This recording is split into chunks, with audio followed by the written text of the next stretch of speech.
Bloomberg Audio Studios. Podcasts, radio, news.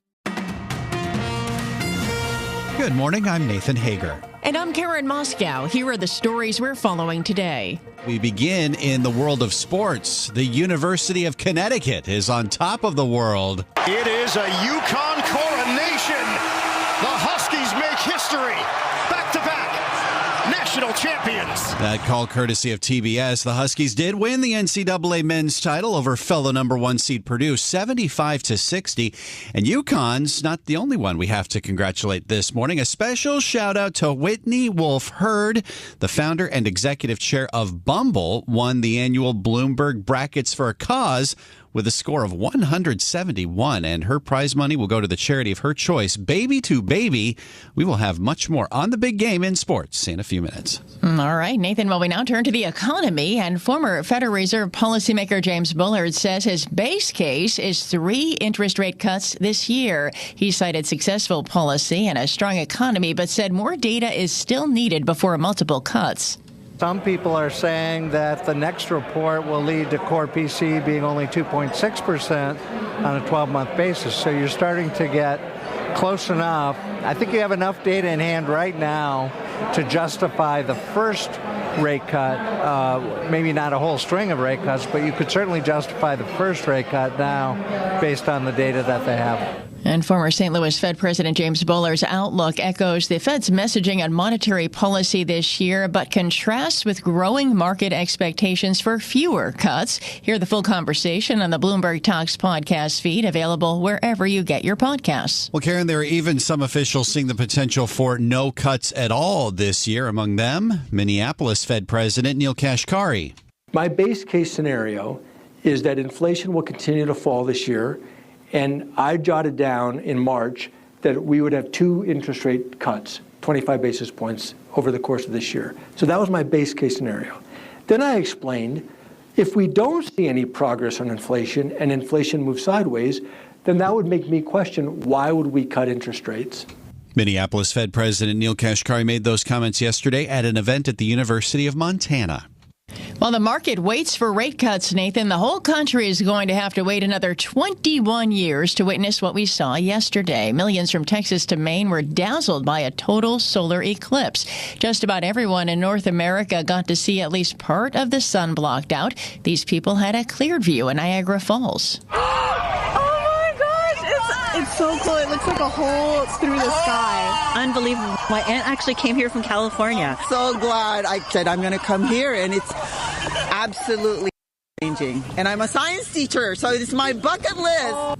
And the path of totality for this eclipse crossed through several major cities, including Dallas, Indianapolis, Cleveland, and Buffalo, New York. An estimated 44 million people live on the track that saw the moon pass in front of the sun for a full 4 minutes and 28 seconds. Yeah, it was quite the show, Karen. Well, now we turn to the latest legal developments involving Donald Trump. A New York appeals judge has rejected the former president's attempt to delay his hush money criminal trial. Bloomberg's Ed Baxter has the details. So this means the jury selection is on the docket to begin next Monday, the 15th. Appeals Court Justice Elizabeth Gonzalez denying the attempt to not start the trial on time, rejecting the emergency stay. Now, Trump's attorneys are also challenging the gag order prohibiting him from making comments about Judge Merchan's family. As well, the judge ruled that potential jurors will be asked whether they belong to groups like Antifa and QAnon, as well as whether they've been to rallies in support of or in opposition to Trump. Ed Baxter, Bloomberg Radio. All right, Ed, thanks. Well, there's a new development in the January 6th case against former President Trump. Special counsel Jack Smith is asking the Supreme Court to reject Trump's immunity claims and allow a speedy trial over his efforts to overturn the 2020 election. The justices will hear arguments on April 25th and are scheduled to rule by the end of June. Smith needs a clear-cut victory to have any chance of putting Trump on trial before the November election. Well, Karen, it's been a rough couple of days for former President Trump on Wall Street. Shares of Trump Media and Technology Group, the parent company of his Truth Social platform, have lost 36% since late last month. More on that from Bloomberg's Doug Krisner. For Trump media, some $2.8 billion in market value has been wiped out since March 26th. And for Trump himself, his paper windfall has been reduced by some $1.6 billion. His stake is now worth roughly $2.9 billion. Now, for Trump to capture a benefit, he'll have to wait 6 months before he can sell shares under a lockup agreement. Trump Media now has a market cap of roughly $5 billion. Last year, this company generated just $4.1 million in revenue. In New York, I'm Doug Krisner, Bloomberg Radio. All right, Doug, thanks. From Wall Street to Washington, Senate Minority Leader Mitch McConnell is weighing in on TikTok, and that could spark the effort to pass a bill that would effectively ban the video sharing app in the United States. Bloomberg's Amy Morris reports from the nation's capital. Senator McConnell says requiring ByteDance to divest from the video sharing app is squarely within established constitutional precedent. On the Senate floor, McConnell says China's influence has been baked in from the beginning. 170 million Americans are active users of a social media platform that the People's Republic of China treats as a tool of surveillance and of propaganda. McConnell backs a bipartisan effort to pass the bill, forcing the China-based parent company to sell TikTok. Senate Majority Leader Chuck Schumer has yet to commit to bringing the bill to the floor. In Washington, Amy Morris, Bloomberg Radio. All right, Amy, thank you. In company news, Tesla has reached a settlement on the eve of its highest-profile trial yet over a crash blamed on autopilot. That's the driver assistance system that Elon Musk has built as crucial to his pursuit of self-driving cars. Terms of the settlement were not disclosed. Meanwhile, Nathan, General Motors' Cruise autonomous driving business is preparing to resume testing its robo-taxis with safety drivers in Phoenix. Sources say GM is set to announce and begin the testing as early as today. Analysts say this marks an important step in GM's attempts to resume service after grounding its fleet last year. And it's time now for a look at some of the other stories making news in New York and around the world. And we're joined by Bloomberg's Michael Barr. Michael, good morning. Good morning, Karen. Israeli leaders say the plan is set for military operations in the southern Gaza city of Rafah, where more than 1 million civilians have gathered. State Department spokesman Matthew Miller said the Biden administration is strongly urging Israel against the operation. We have made clear to Israel that we think a full-scale military invasion of Rafah would have an enormously harmful effect on those civilians and that it would ultimately hurt Israel's security. Meanwhile, Pope Francis met with the family of hostages at the Vatican still being held by Hamas. Evil. He called them bad guys and evil. And he was very clear that the hostages need to come home. I think, we can all agree. And Turkey announced restrictions on exports to Israel. The list includes more than 50 items, including construction materials. Turkey said it was taking measures against Israel after it opposed planned Turkish aid drops over the Gaza Strip. 3 people are dead, including the gunman, after a shooting inside a Las Vegas law office. Police say it was just after 10 a.m. local time when shots rang out in attorney Dennis Prince's law office. Lieutenant Jason Johansson with the Las Vegas police says the shooter killed himself after shooting the 2 victims. One deceased victim is a female in her 30s. Another one is a male in his 50s. Our suspect is also deceased here on scene, and he is a male in his 70s. Lieutenant Johansson says the victims were apparently the shooter's intended target. President Joe Biden and Japan's Prime Minister Fumio Kishida plan to form a council on defense industries and allow shipyard workers in Japan to perform more maintenance work on U.S. Navy ships as they look to shore up their military alliance. Global news 24 hours a day and whenever you want it. With the Bloomberg News Now, I'm Michael Barr. This is Bloomberg, Karen. All right, Michael Barr, thanks. And it's time now for the Bloomberg Sports Update with John Stashower. John. Thanks, Karen. Remarkable what the UConn Huskies have done the last 2 years. Back-to-back national championships, first to do it since Florida in 2006 and 7. So they won 12 consecutive games, and not one of them particularly close. In Phoenix, UConn won the first half with Purdue 36-30, won the second half 39-30, won the game 75-60. Did it as usual with balance. Tristan Newton led the way this time. 20 points, 7 assists, 5 rebounds. Coach Dan Hurley asked to compare this title with last year's. maybe it feels a little bit better because it's like the last thing, knowing how great this team's been. We've taken, we've worn the everything shirt the whole year, and we just, everyone in this organization gave everything so that we could win everything this year.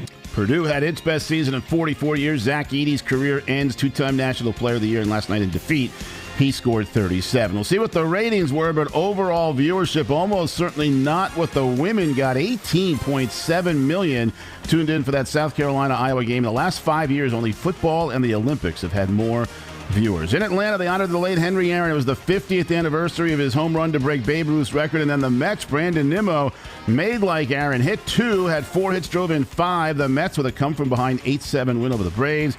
Yankees also used the long ball, a pair of 3-run shots in the 4th inning. First Anthony Volpe, then Juan Soto, his first in the Bronx. Yanks all over the Marlins, 7-0. The Yanks are 9-2. The Marlins are 1-10. Shohei Ohtani, his third home run as a Dodger, came in a 4-2 win at Minnesota. Mike Trout, already his 5th of the season. Angels over Tampa Bay 7-1. The Nationals beat the Giants 8-1. Blake Snell roughed up his Giants debut. Knicks in Chicago tonight at the UBS Arena. It's the Rangers and Islanders, a possible playoff preview. John Stashauer, Bloomberg Sports. Karen, Nathan. All right, John, thank you. And futures, they're pretty much little change this morning, and the 10-year Treasury yield is at 4.39%. Coast to coast on Bloomberg Radio, nationwide on Sirius XM, and around the world on Bloomberg.com and the Bloomberg Business app. This is Bloomberg Daybreak. Good morning. I'm Nathan Hager. At first, it was several rate cuts. Now it might be just one or none at all. Investors are trying to figure out just how much, if at all, the Federal Reserve will cut rates this year. Began 2024 expecting several cuts throughout the year.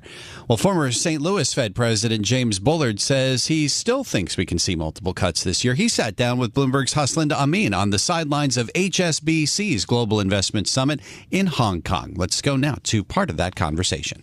I think at this point you should probably take the committee and the chair at face value. I think their best guess right now is still 3 cuts this year. And, of course, the data can go one way or another, but that's the base case. I think it's been a very successful policy. The policy rate was increased a lot during 2022, and inflation fell quite a bit in the second half of 2023. Last year at this time, core PC inflation would have been 200 basis points higher than it is right now. That's the committee's favorite measure. So you're looking at a very successful policy with a pretty strong economy. So a lot of things going right for the Fed right now.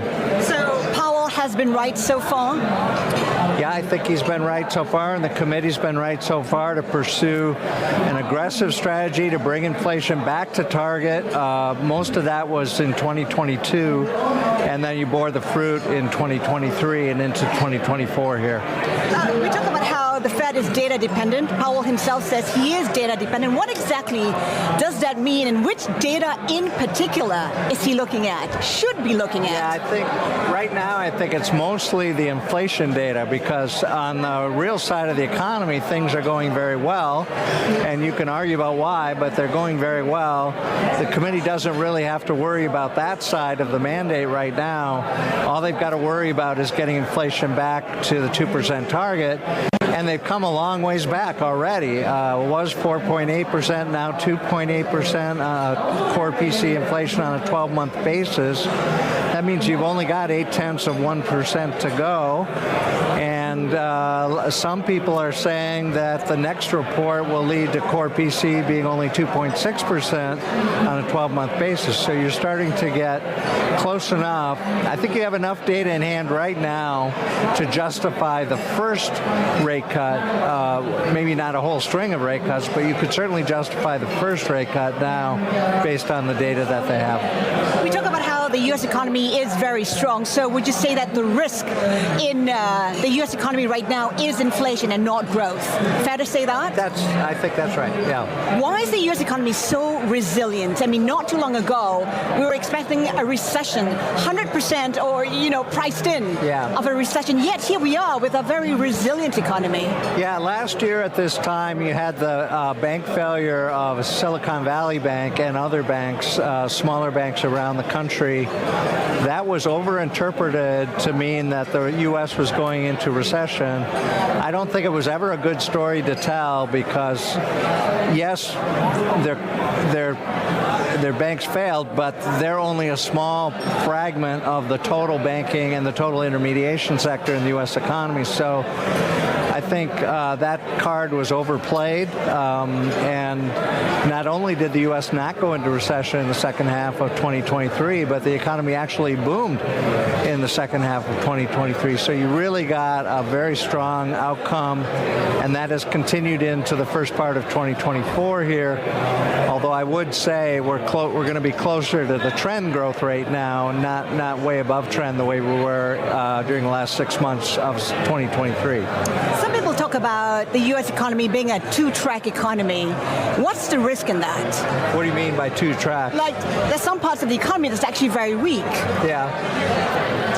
I think that's always the case, probably, in any really big economy. There are always some things that aren't going so well, or some markets where there are problems. But I think that it's very encouraging that the overall picture is very strong for the U.S. You talk about the risk of the Fed possibly being behind target, behind the curve, so to speak. How do you assess that risk that it may be behind the curve? Yeah, I don't think this has really come into view yet because things are going so well. So it's a good problem to have. The economy is doing well. Inflation's coming down. But if you don't pay attention to everything that could happen, you might weigh the probabilities a little bit off. So it's maybe a minor problem to have, but it's something to keep an eye on in the months ahead. And that was former St. Louis Fed President James Bullard speaking with Bloomberg's Huslinda Amin. Catch the full conversation on the Bloomberg Talks podcast. This is Bloomberg Daybreak Today, your morning brief on the stories making news from Wall Street to Washington and beyond. Look for us on your podcast feed at 6 a.m. Eastern each morning on Apple, Spotify, and anywhere else you get your podcasts.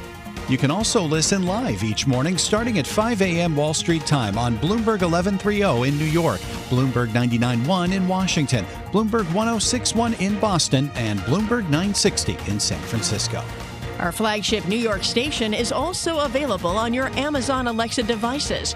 Just say, Alexa, play Bloomberg 1130. Plus, listen coast to coast on the Bloomberg Business app, SiriusXM, the iHeartRadio app, and on Bloomberg.com. I'm Nathan Hager. And I'm Karen Moscow. Join us again tomorrow morning for all the news you need to start your day right here on Bloomberg Daybreak.